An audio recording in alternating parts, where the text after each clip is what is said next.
In those days Hezekiah became ill and was at the point of death. The prophet Isaiah, son of Amos, went to him and said, This is what the Lord says.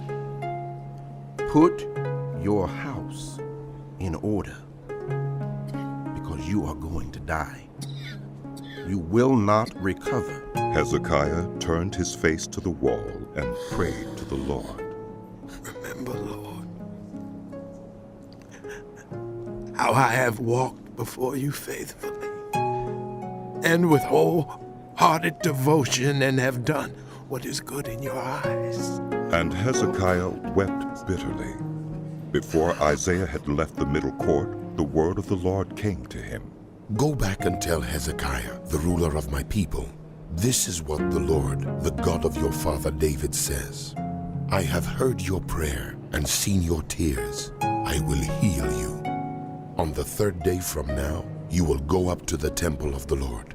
I will add 15 years to your life, and I will deliver you and this city from the hand of the king of Assyria. I will defend this city for my sake, and for the sake of my servant David. Then Isaiah said, Prepare a poultice of figs. They did so and applied it to the boil, and he recovered. Hezekiah had asked Isaiah, What will be the sign that the Lord will heal me, and that I will go up to the temple of the Lord on the third day from now? Isaiah answered, This is the Lord's sign to you that the Lord will do what he has promised. Shall the shadow go forward 10 steps?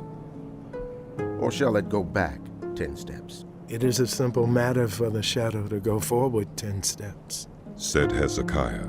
Rather have it go back 10 steps. Then the prophet Isaiah called on the Lord, and the Lord made the shadow go back the 10 steps it had gone down on the stairway of Ahaz. At that time, Marduk-Baladan, son of Baladan, king of Babylon, sent Hezekiah letters and a gift because he had heard of Hezekiah's illness. Hezekiah received the envoys and showed them all that was in his storehouses, the silver, the gold, the spices, and the fine olive oil, his armory and everything found among his treasures. There was nothing in his palace or in all his kingdom that Hezekiah did not show them. Then Isaiah the prophet went to King Hezekiah and asked, What did those men say? And where did they come from? From a distant land. Hezekiah replied. They came from Babylon. The prophet asked, What did they see in your palace?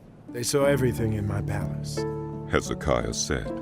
There's nothing among my treasures that I did not show them. Then Isaiah said to Hezekiah, Hear the word of the Lord. The time will surely come when everything in your palace and all that your predecessors have stored up until this day will be carried off to Babylon.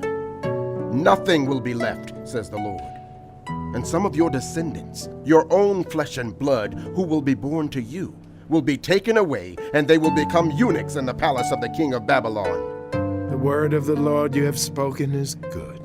Hezekiah replied, for he thought, Will there not be peace and security in my lifetime? As for the other events of Hezekiah's reign, all his achievements, and how he made the pool and the tunnel by which he brought water into the city, are they not written in the book of the annals of the kings of Judah?